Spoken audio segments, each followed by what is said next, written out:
नमस्कार. ग्रंथालीच्या साहित्याच्या पारावर तुम्हा सर्वांचं स्वागत. जानेवारी महिन्यात ज्येष्ठ नाटककार विजय तेंडुलकर यांचा जन्मदिवस आणि त्याचं औचित्य साधून आज आपण साहित्याच्या पारावर विषय निवडलाय नाटक. नाटक हा महाराष्ट्राचा प्राण आणि नाटकाच्या सगळ्या प्रक्रियेमध्ये महत्त्वाचा घटक, महत्त्वाचा दुवा असतो नाटककार. 1970 साली जे नाट्यसंमेलन झालं त्याचे अध्यक्ष होते वा शिरवाडकर.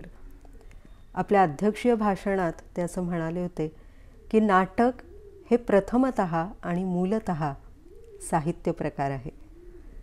आज साहित्याच्या पारावर 2 प्रतिभावान नाटककार आलेत.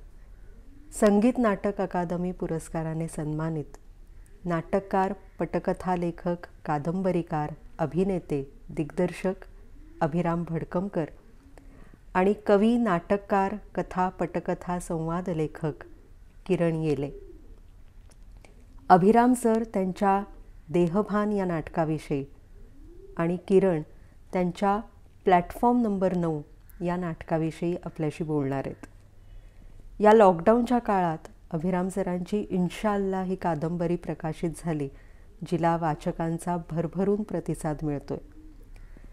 किरणनाही नुकताच महाराष्ट्र फाउंडेशन अमेरिका यांचा ललित ग्रंथ पुरस्कार जाहीर झाला 3रा डोळ्यासाठी. अभिराम सर आणि किरण, तुम्हा दोघांचंही मनापासून अभिनंदन आणि साहित्याच्या पारावर तुमचं स्वागत.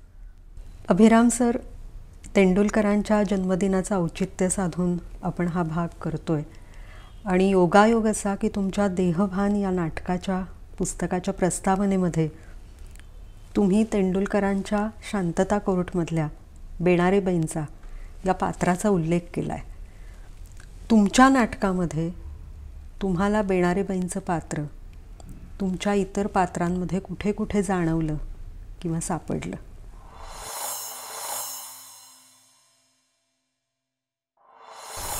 तेंडुलकरांच्या बेणारेबाईंचा उल्लेख तर त्याच्यामध्ये आहेच, पण त्याचबरोबर सूर्य की अंतिम किरणसेच्या शीलवतीचा उल्लेख आहे, अँटिगनीचा उल्लेख आहे. मला असं वाटतं की वेगवेगळ्या काळामध्ये लिहिल्या गेलेल्या या वेगवेगळ्या स्त्रियांचे उल्लेख त्याच्यामध्ये एवढ्यासाठीच आहेत की काळ जरी वेगळा असला तरी त्यांनी तत्कालीन समजुती, धारणा, आस्था या सगळ्यांना प्रश्न विचारले, या सगळ्यांच्या विरुद्ध त्या उभ्या ठाकल्या. आणि वसुधा ही सुद्धा याच पठडीतली आहे, यात जातकुळीची आहे. आणि म्हणून देहभान बद्दल बोलत असताना या पात्रांचा उल्लेख होणं मला अत्यंत अपरिहार्य वाटतं. मला आठवतं देहभानचा प्रयोग जेव्हा पुण्यामध्ये झाला तेव्हा मंगेश तेंडुलकर ज्येष्ठ समीक्षक हे नाटक पाहायला आले होते आणि त्यांनी देहभानबद्दल एक फार इंटरेस्टिंग असं त्यांचं निरीक्षण मांडलं. म्हणजे ते पहिल्यांदा नाटक पाहायला आले, त्यांनी त्याचं परीक्षण लिहिलं आणि पुढच्या प्रयोगाला ते परत आले आणि ते मला असं म्हणाले की यातली जी वसुधा आहे ही टोकाच्या व्यक्तिवादाचं समर्थन करते का, किंवा हे नाटक अत्यंत टोकाच्या अशा व्यक्तिवादाकडे लोकांना घेऊन जाणारं नाटक आहे का, असा प्रश्न मला पडतो. आणि मला त्यामुळे वसुधा फारशी पटत नाही. मला वसुधा जे म्हणते आहे ते फारसं मला स्वीकारता येत नाही आणि म्हणून मी ते परत पाहायला आलो. असं म्हणून मंगेश तेंडुलकर ते नाटक पाहायला परत आले होते. नाटक पाहिल्यानंतर ते मला म्हणाले की मला वसुधा एका बाजूला पटली, पण त्याचबरोबर परत मला असं वाटलं की ती एक व्यक्तिवाद, टोकाचा व्यक्तिवाद मांडते की काय. आणि मग ते म्हणाले की माझ्या मनामध्ये असे प्रश्न निर्माण झाले की आपण व्यक्तिवादाचा पुरस्कार करत असतानाच आपण जेव्हा एका समाजामध्ये राहतो तेव्हा काही बंधनं असणार आहेत का, काही सीमारेषा असणार आहेत का. आणि एका पद्धतीने देहभान या नाटकाला त्यांनी एका वेगळ्याच पद्धतीने त्या नाटकाकडे पाहिलं आणि मग माझ्या एक असं लक्षात आलं की खरोखरच वसुधानी किंवा बेणारेनी किंवा या सर्व अँटिगनीनी निर्माण केलेले जे प्रश्न आहेत ते समाजविरुद्ध व्यक्तिवाद या पद्धतीचे प्रश्न निर्माण केलेले आहेत. आणि परत एकदा तो धागा मग मला असं वाटतं की या सगळ्या पात्रांशी त्या संपूर्ण नाटकाचा जोडला जातो. आणि नंतर त्यांनी असं त्याच्यावर निरीक्षण मांडलं की खऱ्या अर्थाने व्यक्तिवाद म्हणजे काय, त्याचा विस्तार किती असणार आहे, त्याच्या सीमारेषा काय असणार आहेत किंवा त्याला काही बंधनं असणार आहेत का, या सगळ्याबद्दल या नाटकातली पुढली पिढी बोलते. आणि मी अधिकाधिक त्या पुढल्या पिढीशी स्वतःला ताडून पाहतो आणि मला ती जास्त जवळची वाटते, मला त्यांची भूमिका जास्त जवळची वाटते असं तेंडुलकर म्हणाले. आणि म्हणून मला असं वाटतं की जेव्हा जेव्हा वसुधाचा विषय येतो तेव्हा तेव्हा अपरिहार्यपणे आपल्याला अँटिगनी आठवणारच आहे. आणि म्हणून अशा पद्धतीच्या सर्व पात्रांची आठवण होणार आणि त्यांचा उल्लेख मी प्रस्तावनेमध्ये केला होता. किरण, नाटक लिहिणं आणि कविता लिहिणं हे दोन्ही साहित्य प्रकार, फॉर्म्स, हे एका अर्थाने पूर्णतः एकमेकांपासून भिन्न आहेत. म्हणजे एके ठिकाणी विस्तार करायचा असतो, दुसरीकडे संक्षेप महत्त्वाचा असतो. आणि हे दोन्ही प्रकार तुम्ही अतिशय उत्तम हाताळता. तर असं होतं का की मला याच फॉर्ममध्ये सुचलं आहे किंवा याच फॉर्ममध्ये सुचतं, म्हणजे प्लॅटफॉर्म नंबर 9 हे नाटकच का झालं आणि बाईच्या कविता या कविताच का झाल्या? त्या कवितेतही नाट्य आहेच, तुमच्या नाटकाचीही एका कवितेसारखी लय आहे. मग या दोन्ही फॉर्म्सबद्दल सांगा की तुम्ही कसं ठरवता की या सुचलेल्या गोष्टीचं नाटक करायचं आहे की त्याची कविता करायची आहे. म्हणजे फॉर्म आणि कंटेंट हा एकत्रच सुचतो की आधी कंटेंट सुचतो आणि मग तो कोणत्या फॉर्ममध्ये आणायचा हे तुम्ही ठरवता, किंवा आधी फॉर्म ठरतो आणि मग त्यासाठी कुठला कंटेंट विषय चांगला आहे हे ठरवलं जातं? काय असते ही निर्मिती प्रक्रिया?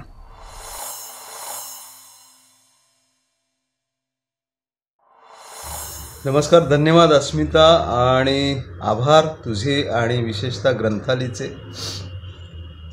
की या सगळ्या चर्चेत त्यांनी मला सामावून घेतलं, साहित्याच्या पारावर मला निमंत्रित केलं.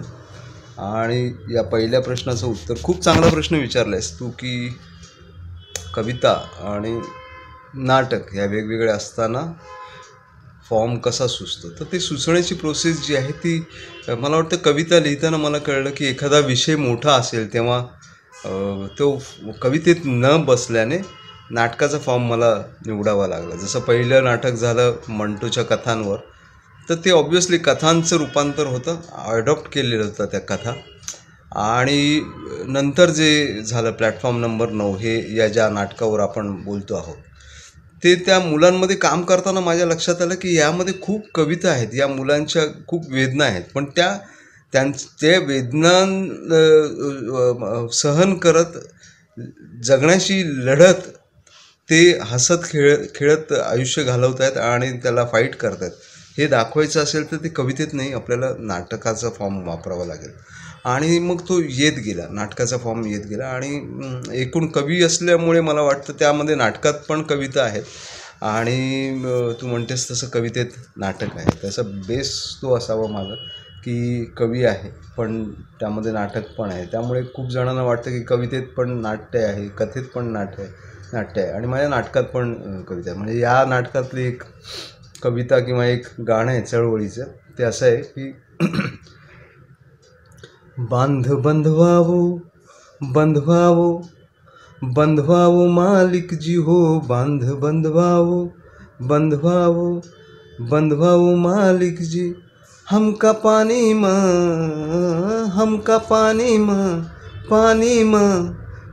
म चुनवाओ जी, बांध बंधवावो तुम हमरे अन्नदाता, तुम ही पिता तुम ही माता, तो हमरा दूध माँ जहर तो मिलवाओ जी, बांध बंधवाओ.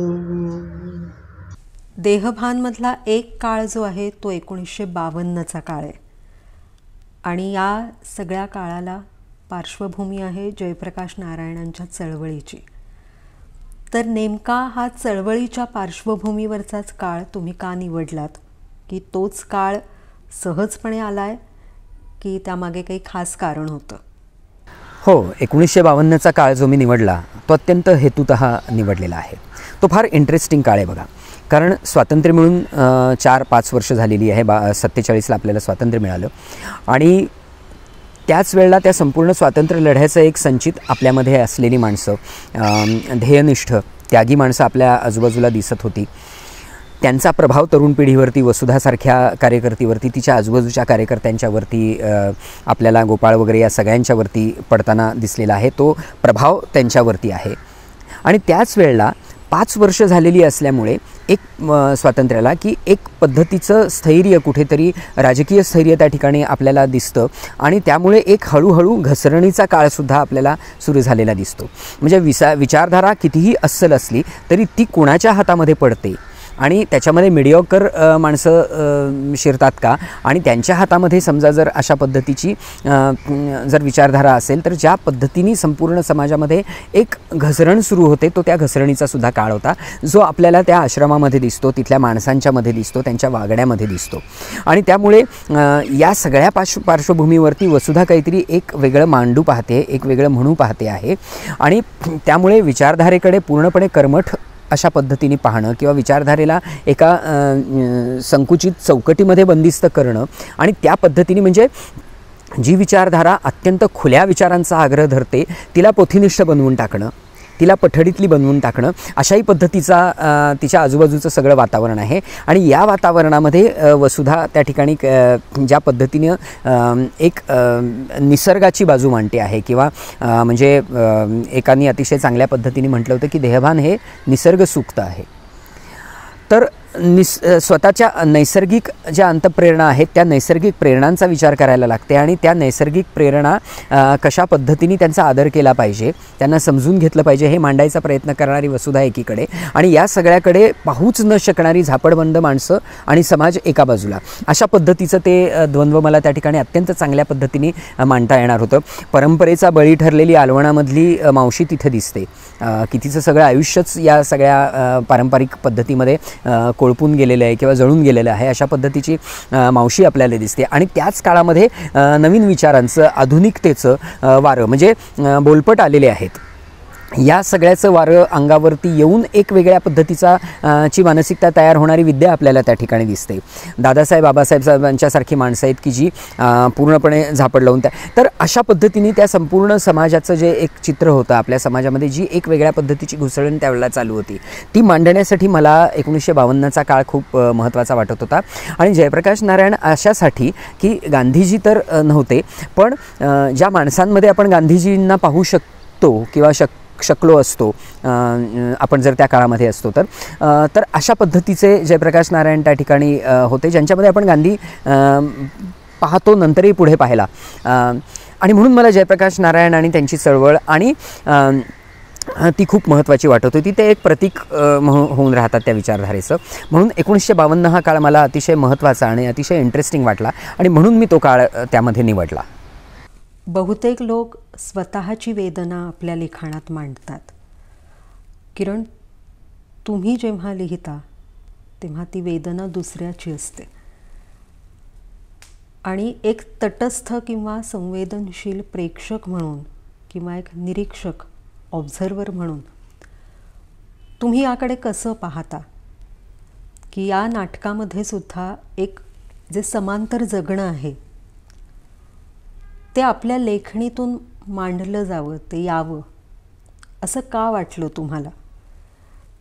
म्हणजे कविता असोत किंवा नाटकं असोत, त्यात जे जगणं तुम्ही जगत नाही किंवा जगला नाहीत त्याचं प्रतिबिंब यावं, त्याचं प्रतिबिंब कसं उमटतं, त्याचं प्रतिनिधित्व कसं काय तुम्ही करता,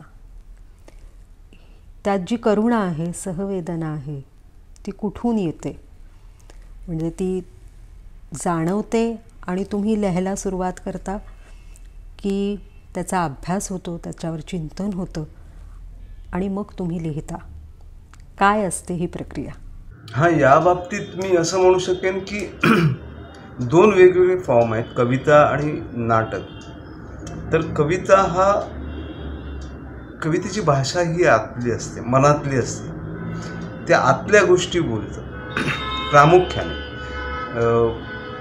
बाह्य गोष्टी पण बोलतं, पण प्रामुख्याने कवितेचा स्वर हा आतला स्वर आहे आणि त्या उलट नाटकाचं होतं. नाटक हे दिस इज परफॉर्मिंग आर्ट. एक लोकांसाठी आहेत, बाहेरच्या लोकांसाठी आहेत आणि ते पाहण्यासाठी प्रेक्षक आहेत आणि त्यांच्यासाठी हे नाटक असतं. त्यामुळे नाटकात खूप वेळा सामाजिक विषय असतात.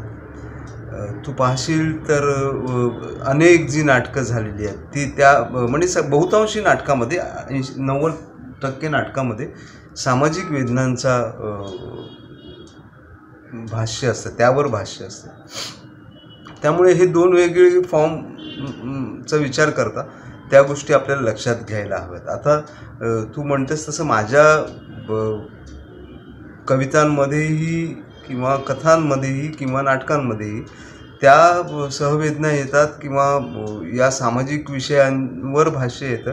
याचं कारण कदाचित मला ते त्याविषयी जास्त आपुलकी असावी, कारण मी जगलो असावं, मी झोपडपट्टीत राहिलेलो आहे त्यामुळे असेल, मी ते पाहिलेलं आहे जवळून त्यामुळे असेल.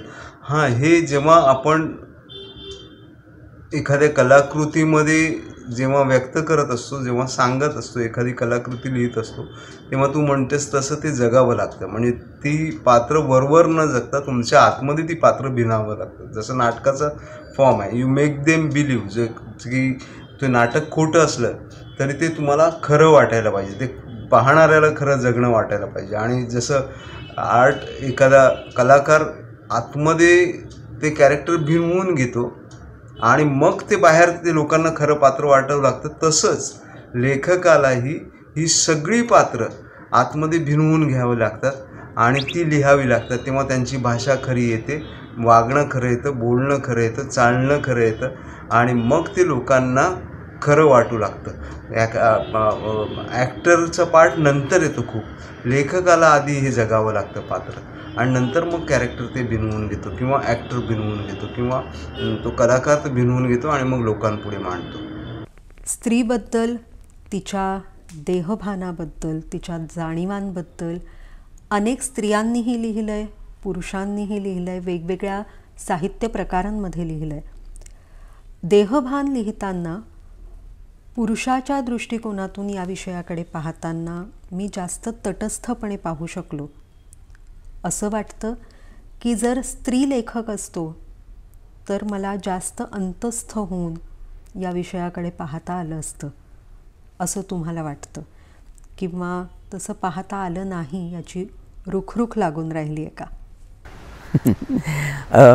मला असं वाटतं की जेव्हा तुम्ही लेखक असता तेव्हा तुम्ही फक्त लेखक असता, तेव्हा तुम्ही स्त्री किंवा पुरुष नसता किंवा नसलं पाहिजे, कारण मग परकाया प्रवेश वगैरे या सगळ्या गोष्टींना काही अर्थच राहत नाही. त्यामुळे मला असं वाटतं की देहभानमध्ये वसुधा एक स्त्री आहे आणि तिच्याकडेही मला पाहता आलं पाहिजे, पण त्याचबरोबर मला दादासाहेबही कळले पाहिजेत, त्याचबरोबर मला मास्तरही कळले पाहिजेत.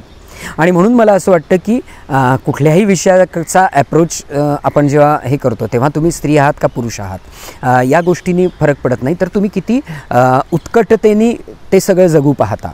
म्हणजे तुम्हाला उत्कटतेने लिहिता लिहिता वसुधाही जगता आली पाहिजे आणि तिच्या पूर्णपणे उभे राहणारे कर्मठ दादासाहेबही जगता आले पाहिजे. आणि एक लेखक म्हणून मला असं वाटतं की मला या तक्रारीला जागा नाही आहे माझ्याकडे की पुरुष असून मी हे कसं लिहू किंवा एखाद्या स्त्री लेखिकाने मी तर स्त्री आहे मी पुरुषांना कसं समजून घेऊ असं म्हणण्यामध्ये काही फार अर्थ असतो असं मला वाटत नाही. आणि हेच मला नेहमी असं वाटतं. मी आता इन्शाल्लाह कादंबरी लिहित असतानासुद्धा अनेकांनी मला असं विचारलं की तू हे का लिहिलंस, तर मला असं वाटतं की स्त्री असो पुरुष असो हिंदू असो मुस्लिम असो काही असो आपण माणसांच्या कथा लिहित असतो आणि मी जर माणूस असेन तर मला तो समोरचा माणूस त्याच्या जेंडर सकट त्याच्या सर्वच गोष्टींच्या सकट स्वीकारता आला पाहिजे, मला तो पाहता आला पाहिजे, मला तो मांडता आला पाहिजे. आणि हा प्रकार मी देहभानमध्ये केलेला आहे असं मला वाटतं. आणि म्हणून वसुधाला समजून घेत असताना मावशींना म्हणजे आता दमयंतीच्या संपूर्ण जे सफोकेशन आहे तिची जी कुचंबणा आहे ती कुचंबणा स्त्री किंवा पुरुष याच्या पलीकडची कुचंबणा आहे. निसर्गाकडे निसर्ग म्हणून पाहता येऊ नये अशा प्रकारची सर्व व्यवस्था आपल्याकडे आहे, शैक्षणिक व्यवस्था आहे, सामाजिक व्यवस्था आहे. अशा पद्धतीमध्ये ती स्त्री असो किंवा पुरुष असो मला असं वाटतं की एका सारख्या प्रकारच्याच सफोकेशनमधनं कुचंबणेमधनं सगळे जात असतात. तपशिलांमध्ये निश्चितच फरक असतात. काही वेळेला मला असं वाटतं की स्त्रियांच्यावर अधिक जबाबदाऱ्या लादल्या जातात, त्यांच्याकडे अधिक बंधनांमधनं पाहिलं जातं. तर त्या सगळ्यामधनं पाहणं मला जमलं पाहिजे आणि त्यामुळे अशा पद्धतीचा विचार लिहिताना माझ्या मनामध्ये कधी येत नाही की स्त्री आहोत की पुरुष आहोत आणि आपण कोणाबद्दल लिहितो आहोत किंवा या सगळ्या गोष्टींचा विचार मला असं वाटतं की तो खूपच दुय्यम आहे किंवा बिनमहत्त्वाचा आहे. कदाचित मी असं म्हणेन की स्त्रीलेखिका लिहित असताना कदाचित त्यांचं माप स्त्रियांच्या बाजूनी झुकतं पडू शकतं, पुरुष लिहित असताना पुरुषांचं माप कदाचित पुरुषांच्या बाजूनी झुकतं पडू शकतं. लेखक म्हणून माझी हीच जबाबदारी आहे की मला माझ्यातला मी जो आहे तो कुठेतरी विसरता आला पाहिजे लिहिताना.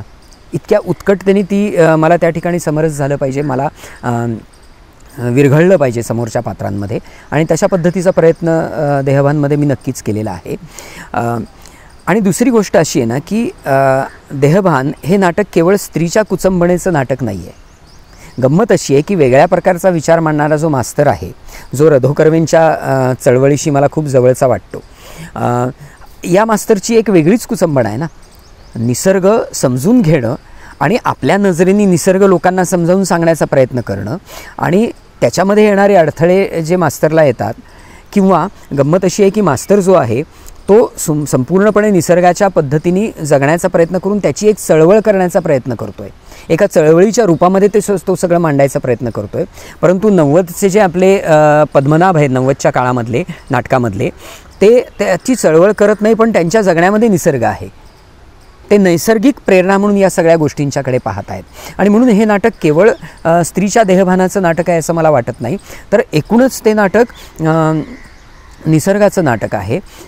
म्हणजे मोहनागाशी असं म्हणाले होते, विद्याताईं बाळांचं असं म्हणणं त्याच्यावरती पडलं होतं की देहाबरोबरच मनाचाही विचार करणारं हे नाटक. आणि म्हणून केवळ स्त्री देह पुरुष देह असा त्या ठिकाणी विचार येतो असं मला वाटत नाही. आणि म्हणून हे नाटक लिहित असताना तुम्ही आत्ता जो प्रश्न मला विचारलात तो प्रश्नही माझ्या मनामध्ये आला नाही, तो पहिल्यांदा तुम्ही हा प्रश्न माझ्यासमोर मांडलेला आहे.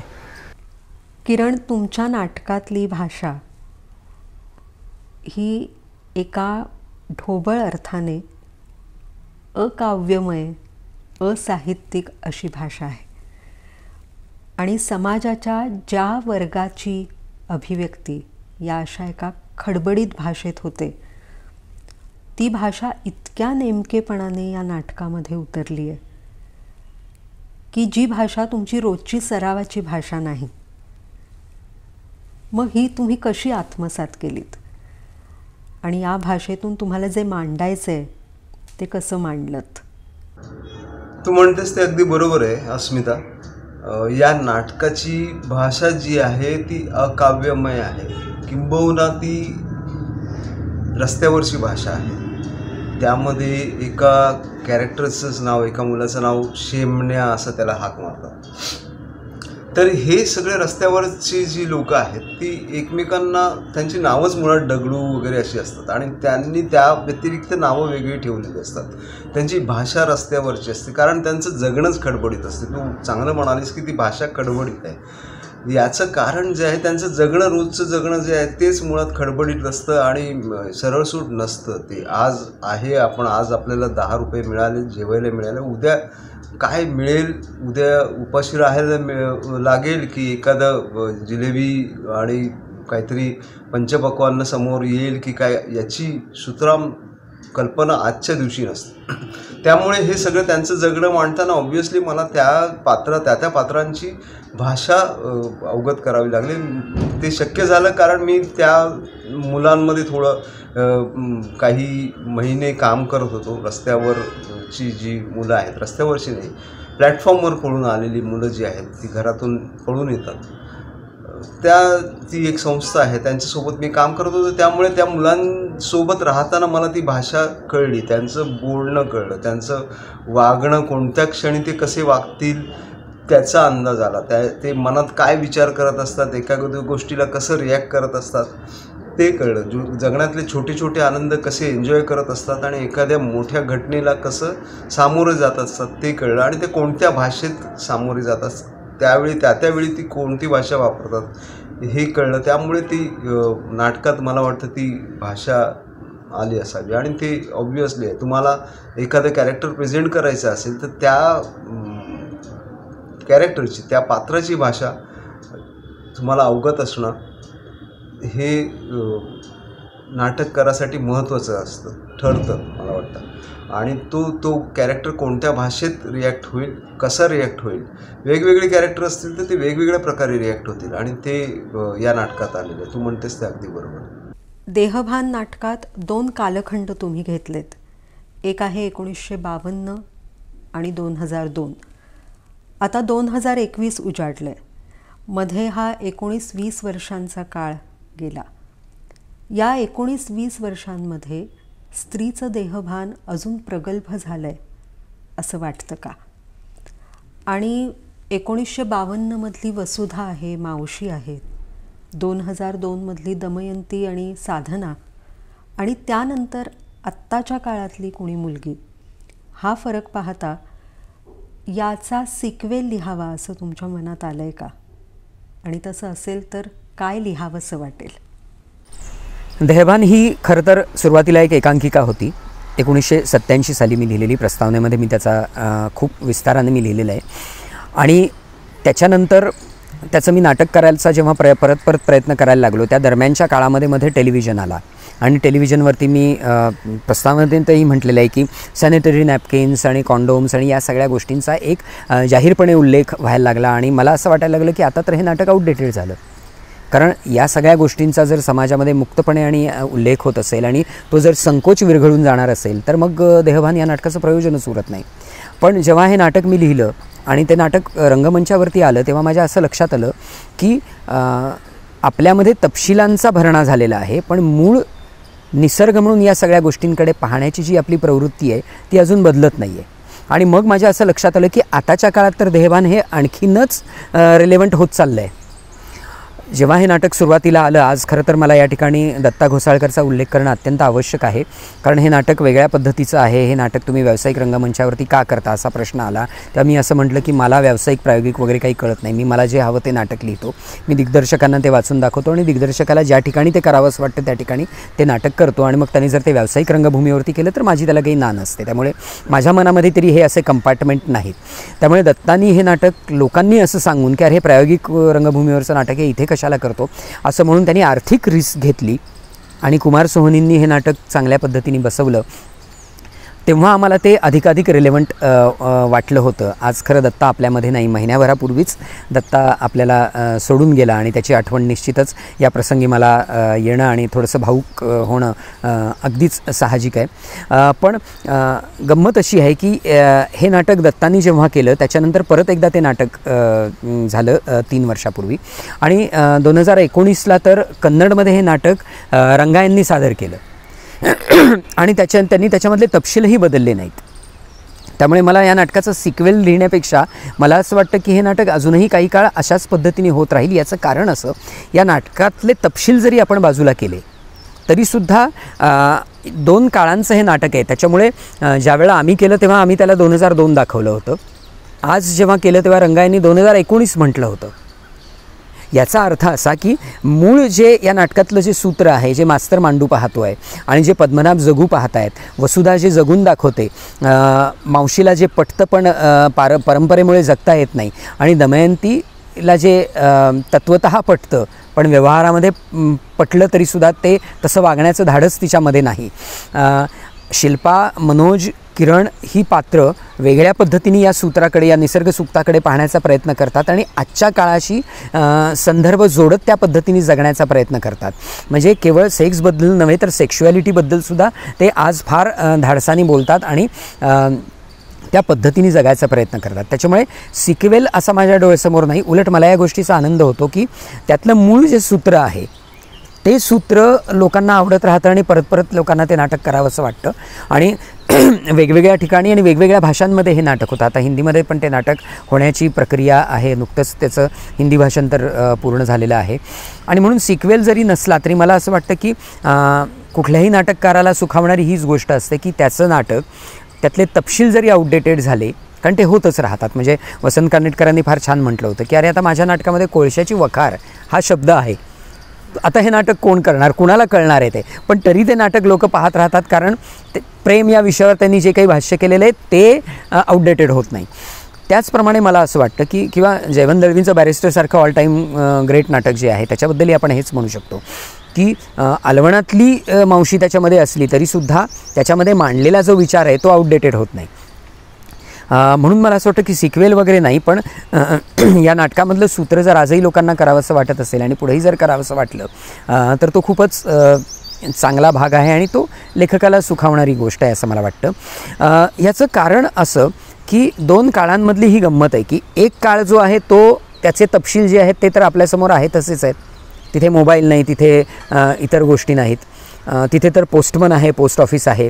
त्यामुळे तो एक काळ आता आहे तसाच आपल्यासमोर राहणार आहे. आणि या काळाच्या समोर जेव्हा आपण हे नाटक ठेवतो तेव्हा छोटेसे तपशील वगळले तर मला असं वाटतं की त्या नाटकातलं सूत्र आजही तुम्हाला विचार करायला लावणार आहे. म्हणजे तेंडुलकर जसं मला म्हणाले, मंगेश तेंडुलकर, की मी रिव्हिजिट केलं या नाटकाला परत एकदा नाटक पाहून, तसं जर आपणच आपल्या नैसर्गिक प्रेरणांना जर रिव्हिजिट केलं देहवान पाहिल्यानंतर तर खऱ्या अर्थाने मला असं वाटतं की जशी एक कॉमेंट आली होती, मी आत्ता उल्लेख केला की हे नाटक म्हणजे निसर्ग सुक्त आहे, तर हे निसर्ग सुक्त आपण अधिक चांगल्या पद्धतीने समजून घेतो आणि विचार करतो आहोत असं मला वाटेल. आज या निमित्ताने आपण मला या ठिकाणी ग्रंथालीनी बोलण्याची संधी दिली. मला खूप बरं वाटलं, कारण देहवान हे आमच्या सगळ्यांचंच आवडतं नाटक आहे. नीना कुलकर्णी असेल, गिरीशोक असतील, कुमार सोहनी असतील, शशांक आणि ही सगळीच मंडळी, आम्हाला स्मिता सरोदे, सगळ्यांच्याच आवडीचं हे नाटक आहे. आम्हाला परत परत त्या आठवणींना रिव्हिजिट करायला आवडतं. तर या निमित्ताने परत एकदा या आठवणींना रिव्हिजिट करायची आपण संधी दिलीत, याबद्दल मी मनपूर्वक आभार मानतो आपले. आमच्या दत्ता कोसाळकरला परत एकदा भावपूर्ण श्रद्धांजली अर्पण करतो आणि आपले मनापासून आभार मानतो. धन्यवाद. किरण, जसा मगाशी उल्लेख केला की तेंडुलकरांच्या जन्मदिनाच्या निमित्ताने आपण नाटक हा विषय निवडला आहे आज बोलण्यासाठी, आणि तुम्ही तेंडुलकरांच्या नंतरच्या पिढीचे नाटककार आहात, तर त्यांच्या लिखाणाशी तुमची नाळ जोडली गेली आहे का असं तुम्हाला वाटतं का? आणि असेल तर ती कशी जोडली गेली आहे? आणि दुसरं, तेंडुलकरोत्तर नाटकांसमोर असे कुठले वेगळे प्रश्न आहेत की जे कदाचित त्यांच्यासमोर नव्हते असं तुम्हाला वाटतं? विजय तेंडुलकर हे एक मराठी रंगभूमीवरचं महत्त्वाचं नाव आहे. त्यांनी रंगभूमीची परिभाषा बदलली. पूर्वीची जी भाषा होती रंगभूमीवरची, मराठी रंगभूमीवरची, ती भाषा बदलून त्यांनी अगदी जनसामान्यांची भाषा आणली, अगदी रस्त्यावरचे प्रश्न मांडत त्यावरची भाषा आणली. इथे एक फरक मला असा वाटतो की माझ्या लेखनात तेंडुलकरांची मी तुलना करत नाही, पण तेंडुलकर ग्रेट होते. त्यांनी ते सगळं माणसाच्या आतला राक्षस जो आहे तो दाखवण्याचा प्रयत्न केला. त्यावेळी विशेषतः सामाजिक प्रश्न नाटकातून सादर होत होते. तेंडुलकरांनी सामाजिक प्रश्नांबरोबरच, म्हणजे घाशीराम कोतवाल हा विषय सामाजिक प्रश्न होता त्यावेळी, की व्यवस्था कशी एखाद्या अधिकाराचा गैरवापर करते, पण याचबरोबर त्यांनी माणसातला राक्षस त्यामध्ये दाखवला. घाशीराम कोतवालमध्ये same thing happen in Sakharam Binder बेबीमध्ये. माणसातल्या विकृत्या ज्या आहेत त्या त्यांनी प्रकर्षाने दाखवण्याचा प्रयत्न केला, दाखवल्या, आणि त्यामुळे लोकांना ते आपल्या वाटलं. त्यांना वाटलं की आजपर्यंत जो लपलेला माणूस होता आतमध्ये तो बाहेर निघाला आहे. मी स्वतःची नाळ त्यांच्यासोबत जुळतो किंवा याच अनुषंगाने की मला ते सामाजिक प्रश्न टाचत राहतात. मला ते वाटतं की हे लोकांपुढे आणावं, लोकांना जे दिसलं नाही, लोकांना जे पाहिलं नाही आहे ते नाटकाच्या माध्यमातून मांडावं.